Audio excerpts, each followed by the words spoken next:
मुझे कितने साल से जानते हो? तो आपको 2 साल होने वाले हैं और मिला पहली बार। जोरदार तालियां, बहुत शानदार बात बताई। 2 साल की पहचान और मुलाकात पहली। ठीक है, ये पहली सीख मिली। दूसरी अभी आपको बताता हूँ। रोशन सुतार जी, आप मेरे को कब से जानते हो? सर लॉकडाउन से। लॉकडाउन में हम मिले थे, ऑनलाइन ही मिले थे और तब से हम अच्छा रिलेशन बन गया और हम साथ में काम कर रहे हैं। आपने बताया नहीं आप कहाँ से हैं? उदयपुर राजस्थान। ये मिस्टर लक्ष्मी प्रसाद जी है, होनहार MBA स्टूडेंट, और इनकी और मेरी पहचान किस तरीके से हुई थी ये खुद ही बताएंगे। नमस्कार साथियों, मैं लक्ष्मी प्रसाद लखीमपुर यूपी से हूं सर। सर से तो एक नेटवर्क मार्केटिंग के थ्रू ही हुई थी पहचान, लेकिन कुछ पता नहीं था मुझे। सर ने ही गाइड किया और सर की वजह से आज रिवाइवल की वजह से मैं पहली बार सर से मिल रहा हूँ। 1 साल से जान पर फोन के थ्रू होता था, लेकिन रिवाइवल की वजह से आज हम लोग यहाँ रूबरू हुए। देख रहे हैं ताकत को?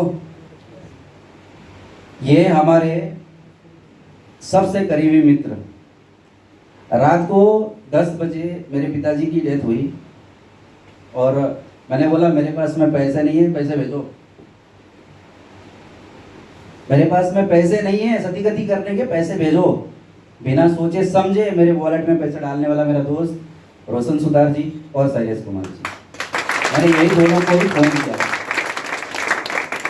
और शैलेश कुमार जी की जुबानी सुनिए हमारी मुलाकात और कैसे हुई और ये यहाँ तक कैसे है। नमस्कार, मैं शैलेश कुमार झा, जन्म से बिहार के मधुबनी जिला जो मिथिलांचल में पड़ता है वहाँ से आता हूँ। रहता हूँ नोएडा में, काम करता हूँ हेल्थ केयर इंडस्ट्री में। लगभग 2 सालों से राजू खड़का जी को जान रहा हूँ। बेशक फेस टू फेस आज हम पहली बार हुए हैं, लेकिन हमारा रिश्ता भाई भाई से भी बढ़ के है। मेरा सगा भाई USA के कोलोराडो में रहता है, इंजीनियर है, सॉफ्टवेयर इंजीनियर। उससे बात मेरी शायद 15 दिन में 1 दिन होती है, लेकिन राजू खड़का जी से हर 2 दिन या 3 दिन पे एक बार जरूर बात होती है। ये रिश्ता बताता है नेटवर्क मार्केटिंग इंडस्ट्री क्या है। जो लोग सिर्फ इसको मेंबर बनाने वाला या लोगों को जोड़ने वाला या पता नहीं किस किस नाम से जानते हैं, मैं उनको सिर्फ एक ही चीज कहना चाहूंगा, नेटवर्क मार्केटिंग इंडस्ट्री आपको कुछ और सिखाए ना सिखाए, आपको इंसान जरूर बना देगा। और क्या बात है, बहुत खूब, जबरदस्त तालियों से इस बात का स्वागत होना चाहिए। कोयलों के बीच में छुपा हुआ हीरा पहचानने की शक्ति आप में डाल देगा। अगर आपने सिर्फ 2 साल भी अपने जिंदगी का निकाल करके इस इंडस्ट्री को जेन्युइनली दिया, थोड़ा सा ट्रेनिंग लेकर के दिया, सिर्फ ऐसे नहीं कि आपने किसी को प्लान देखा किसी प्लान का और लेकर के भाग गए मार्केट में लोगों को सिखाने के लिए। पहले प्लान के तहत जाइए, यकीन बनाइए उस पर कि इससे पैसा आ सकता है, और जब यकीन आ जाए उसके बाद अगले के सामने बैठिए। मैं चैलेंज करता हूं, दुनिया में ऐसी कोई शख्स नहीं हो सकता। अगर आपको यकीन होगा इस सिस्टम पे तो आप अगले को यकीन दिला के उससे चेक लेकर के उठोगे, ऑनलाइन पेमेंट करवा के उठोगे। और अगर आपके अंदर यकीन नहीं है, वो सिर्फ एक बार बोलेगा, यार ये जो ऑटो मैचिंग है ना, मेरे बाल यूं ही सफेद नहीं हुए। मैंने बहुत सारे प्लान देखे, ऑटो मैचिंग नहीं चलता। ये कंपनी का टॉप आईडी होंगे ना 2 4 10, वो लोग पैसे कमा लेंगे, तुम्हें बेवकूफ बना के भाग जाएंगे। फिर तुम कंपनी को ढूंढते रहना और जिसके पैसे लगवाओगे ना वो तुम्हारे घर पे आकर तुम्हें ढूंढेंगे। आपके अंदर यकीन होनी चाहिए, पहले कैलकुलेशन को समझना पड़ेगा। मैं अपनी बात बताऊं, राजू खड़का जी मुझे किसी और सिस्टम में जोड़े थे, मैं नाम नहीं लेना चाहूंगा क्योंकि इलीगल है, अनएथिकल है। इस सिस्टम के लिए इन्होंने मुझे 3 जून को कॉल किया था कि ऐसे ऐसे करके एक नई कंपनी आई है, और उस टाइम मैं अपनी कंपनी फॉर्मेशन को लेकर के बिजी था, क्योंकि मैं इनसे कई बार डिस्कस भी किया हूं। मेरे सपने बहुत बड़े थे, कई कंपनी मैंने धक्के भी खाए, लेकिन कंपनियों का जो बेरुखा एक बिहेवियर होता है ना, किसी भी चीज को लेकर के बात करो, कोई पॉजिटिव रिस्पॉन्स नहीं आना। फिर हमने एक टीम बनाई और 5 लोगों के साथ हमने एक अपनी कंपनी रजिस्टर भी कराई प्राइवेट लिमिटेड के रूप में, और ट्रेडिशनल बिजनेस में आने का हमने पूरा मन बना लिया था कि एमएलएम में कुछ नहीं होने वाला, ये सोच के, क्योंकि सही कंपनी मिलती नहीं, कहीं पूरा एफर्ट लगाओ आउटपुट उस हिसाब से नहीं मिलता है, कहीं ना कहीं लोग टूट जाता है। हमने ट्रेडिशनल बिजनेस में अपनी कंपनी बनाई, कंपनी के साथ आगे बढ़ने का पूरी प्लानिंग भी कर लिया था। इन्होंने सिर्फ बोला कि ऐसे ऐसे एक नया सिस्टम है जहां अगर एक बार आईडी लगा के छोड़ दिया ना तो कंपनी पैसे डालती रहेगी। मैंने कहा आपने कह दिया, मैंने आईडी डाल दिया, मुझे प्लान देखने की जरूरत नहीं है। आईडी लगा दिया, अगले दिन मैंने आईडी को अपग्रेड भी कर दिया। उसके अगले दिन 5 तारीख को मैं ड्यूटी पर था, हॉस्पिटल में था, दोपहर में सेमिनार चला था। सर ने मुझे लिंक भेजा कि आज 2 बजे से जूम पर सेशन है, हो सके तो अटेंड कर लेना। उस दिन मैं अटेंड जरूर किया था, लेकिन ड्यूटी पर था, मैं मास्क वगैरह लगा हुआ, पिट किट भी पहना हुआ था, जिन्होंने मुझे देखा होगा उस दिन, मैं पूरा हॉस्पिटल किट में था उस दिन। प्लान जरूर मैंने अटेंड किया था, थोड़ी सी समझ में आई कि हाँ चलने वाला तो है, फिर भी मैं इनएक्टिव मोड में था।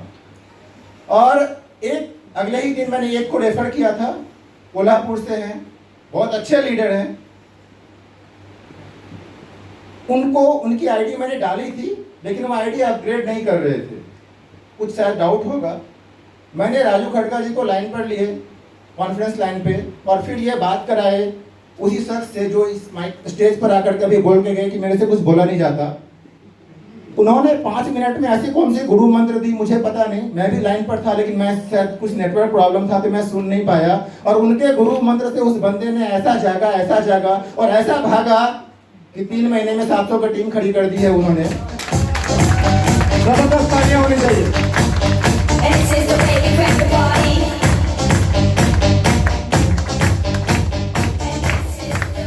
लेकिन मजे की बात यह है कि मेरा डाउनलाइन वैसे भागने लगा हो, मैं तब भी नहीं भागा, क्योंकि मुझे तब भी नहीं लग रहा था कि ये सिस्टम इतनी बढ़िया और इतना पैसा दे सकता है। फिर एक दिन राजू खड़का जी मुझे बोले कि यार तू एक काम कर, संडे को नीरज सर का प्रोग्राम आता है कैलकुलेशन वाला, तू एक बार उसको अटेंड कर ले, उसके बाद में तुझे लगता हो ना कि यहाँ पे पैसे आ सकता है तो एक्टिव होना, अदरवाइज तू कोई बात नहीं, तू अपना बिजनेस करना। मैंने 8 तारीख को शायद प्रोग्राम हुई थी कोई उनकी, ऑफिस से ही मैंने उसको अटेंड किया था टाइम निकाल करके। लंच के बहाने मैं 2 बजे निकल गया, लंच के 2 से 3 प्रोग्राम अटेंड करूंगा। उस दिन उन्होंने सिर्फ एक आईडी की कैलकुलेशन कैसे कैसे बताई थी, जल्दी मुझे फिर से ठीक से सुना नहीं था। मैं अगले बार फिर से उनका वीडियो देखा तो सिर्फ कुछ 2300 करोड़ का प्लान उन्होंने बताया था, जो कि एक आईडी से आपकी आ सकती है। मैंने कहा सीधे तो एक ही आईडी का, उसमें तो 23 और रीजनरेट आईडी है, और फिर उनके भी रीजनरेट आईडी होंगे, यानी कि 5 लेवल के अगर रीजनरेट आईडी कैलकुलेट करने बैठूं तो 2300 ही नहीं, फिर तो पता नहीं 23 लाख करोड़ तक पहुंच जाएगा। ये तो कैलकुलेशन मेरे भी माइंड से ऊपर हो गया, लेकिन इतनी जरूर समझ में आ गई कि ये जो सिस्टम है ये हमारी बेरोजगारी या हमारी जो गरीबी है इसको जरूर खत्म कर देगी। और मैं लोग हर कंपनी में जो भी यहाँ पे बैठे बड़े महारथी लोग, नेटवर्कर लोग बैठे हुए हैं ना, हर कोई बोलते हैं कि हम यहाँ पर फाइनेंशियल फ्रीडम के लिए आए हैं। मैं भी जब पहली बार इस इंडस्ट्री में आया था तो ये वर्ड सुनने में आया कि फाइनेंशियल फ्रीडम नाम की कुछ चीज होती है। बाद में पता चला कि अच्छा, जब आपको कमाना ना पड़े, पैसा आता रहेगा तो उसको फाइनेंशियल फ्रीडम बोलते हैं। लेकिन दुख की बात यह है कि किसी भी कंपनी में आज तक कोई भी networker financial freedom, actual financial freedom नहीं गेन किया हुआ होगा। काम जब तक करता है ना तभी तक पैसा मिलता है। राइट और रॉन्ग? मैं बताता हूं फाइनेंशियल फ्रीडम। अगर आपके बैंक अकाउंट में 100 करोड़ रुपए पड़े हुए हैं, बैंक में आपने सिर्फ छोड़ दिया ना, सेविंग्स अकाउंट में भी 6% की इंटरेस्ट देती है प्राइवेट बैंक्स, देती है। 100 करोड़ का इंटरेस्ट बनता है 1 साल का 6 करोड़, महीने का कितना हुआ? 50 लाख। 1 महीने में खर्चा कर पाओगे क्या? कर पाओगे? पीछे वाले, इसको कहते हैं एक्चुअल फ्रीडम। सिर्फ 100 लोगों की टीम बना लो 5 लेवल में, रिवाइवल में 100 करोड़ आपके घर होगी अगले 5 साल में।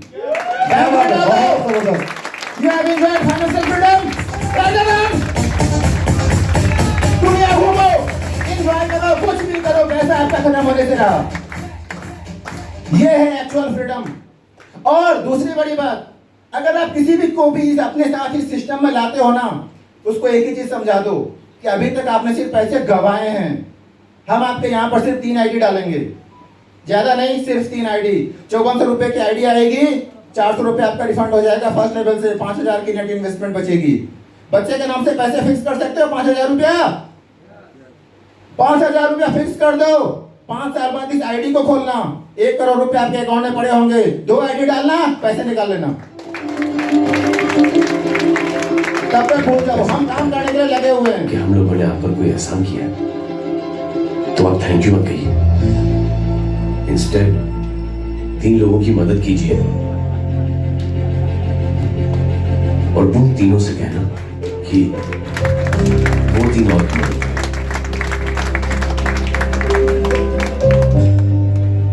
बेटा मैं कुछ समझा नहीं। ये सर पकड़िए। जैसे मैंने आपकी मदद की, आप 3 लोगों की मदद करेंगे और उनसे कहेंगे कि वो 3 की मदद करें। तो 3 into 3 9 हुआ, into 3 27, 27 into 3 होता है 81। 81 जब 3 की मदद करेंगे तो 243 into 3 729। 729 लोग जब 3 की मदद करेंगे 2187, into 3 6561, into 3 19683, into 3 59049, 59,049 into 3 1,77,147। 1,77,147 लोगों ने जब 3 की मदद की तो नाना जी, जीना अच्छी बात है, परंतु जो अपनी आम को बेचकर जीते हैं वह आराम नाव की भांति उनका कोई आदर नहीं करता। मृत्यु तो एक दिन अवश्य आएगी, परंतु जो कायर होते हैं वो मृत्यु के आने से पहले कई बार मर जाते हैं। जो जीवन के अंतिम दिन तक अपना मस्तक किसी के आगे झुकने न दे, जो वीरों की भांति लड़ते हुए मर जाए, उसके जीने में भी शान है, उसके मरने में भी शान है।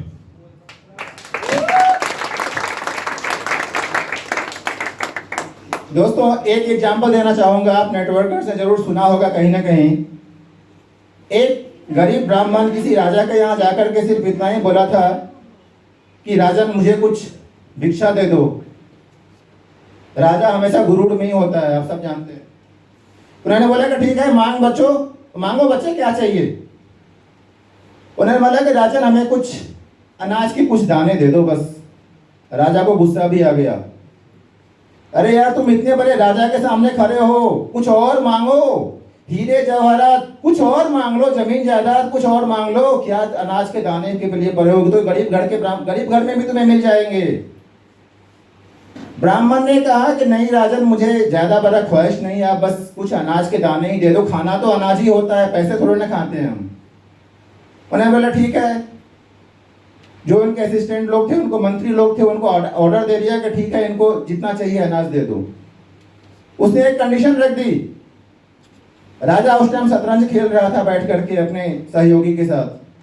उन्होंने बोला कि राजन, पहले आपके शतरंज में जितने खाने बने हुए हैं सफेद और काले रंग के, एक खाने में 1 केजी अनाज और अगले खाने में उसका 2 गुना, और ये 2 गुना करते चला जाओ, जितने खाने हैं इतने बस हमें अनाज दे दो, हमारा जिंदगी उसी में कट जाएगा। राजा ने मंत्री को बोला कि ठीक है दे दो। जब मंत्री ने जाकर के अनाज की तौलना शुरू किया ना, उनके जितने भी स्टॉक्स पड़े हुए थे, बड़े बड़े भंडार पड़े हुए थे, भंडार खाली हो गया। अभी तक तो आधे खाने भी पूरे नहीं हुए थे। भागे भागे आया राजा के पास कि राजन आपने ये क्या कह दिया, हमारे तो अनाज कम पड़ गए। राजा उस ब्राह्मण ने फिर राजन को बोला कि राजन, एक सीख दे रहा हूं, बेशक तुम राजा हो, हम एक गरीब ब्राह्मण, कभी भी बगैर सोचे समझे किसी को कुछ कमिटमेंट मत करो, और अगर कमिटमेंट करो तो मरते दम तक उसको पूरा करने के लिए जी जान लगा दो। नदिया चले चले रे धारा, चंदा चले चले रे तारा, तुझको चलना होगा, तुझको चलना होगा, तुझको चलना होगा, तुझको चलना होगा। ये एग्जाम्पल मैंने इसलिए लिया था कि ये हमारा जो पूरा रिवाइवल का बिजनेस प्लान है, ये डुप्लीकेशन पर चलता है, बाइनरी सिस्टम पर चलता है, और ये डबल बिजनेस है। और ये जो डबल है वो ऑलरेडी कभी खत्म ना होने वाला बिजनेस है। और इसमें भी हमारे जो ग्रेट मेंटोर सामने बैठे हुए हैं, मैं कभी कभी सोचता हूं कि वो कौन सी घड़ी रही होगी और उनके दिमाग में कौन सी सरस्वती सवार हुई होगी कि इन्होंने इनके दिमाग में वो री एंट्री का कॉन्सेप्ट डाल दिया। एक तो सोना ऊपर से सुहागा, दो चल ही रहे थे, ऊपर से री एंट्री आने लग गए। कैलकुलेशन कभी खत्म नहीं होगा, आप कैलकुलेशन करते करते थक जाओगे, पैसे गिनते गिनते थक जाओगे। अगर सिर्फ एक आईडी से भी काम शुरू कर दिया और 5 लेवल पर सिर्फ 100 लोगों की भी टीम बना दी ना, आपकी पुश्ते पैसे गिनते गिनते थक जाएंगी। ना ये सिस्टम थकेगा, ना पैसा थकेगा, ना आपके अकाउंट्स में पैसे आने रुकेंगे।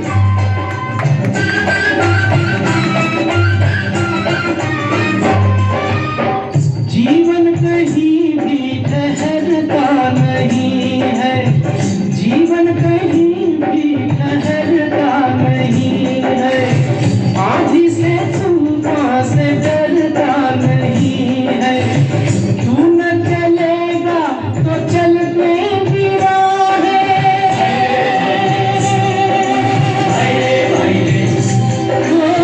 तू न चलेगा तो चलते मंजिल को तरसेंगी तेरी निगाहें। तुझको चलना होगा, तुझको चलना होगा, तुझको चलना होगा। दोस्तों, जब एक बार आप कुछ डिसाइड कर लो ना, तो पूरी कायनात उसको आपको दिलाने के लिए भी तैयार हो जाती है।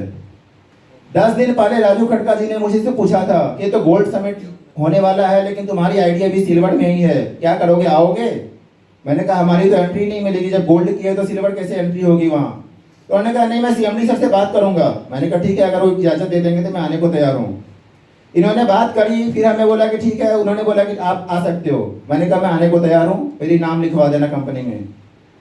आईडी सिल्वर में थी, मैं भी सोच रहा था कि सब सारे लोग गोल्ड रहेंगे, मुझे भी सिल्वर से कहीं न किसी भी हालत में मुझे गोल्ड जाना है। भगवान ने चाही, आने से पहले पहले मेरी आईडी गोल्ड में भी चली गई, 10,000 की इनकम भी आई।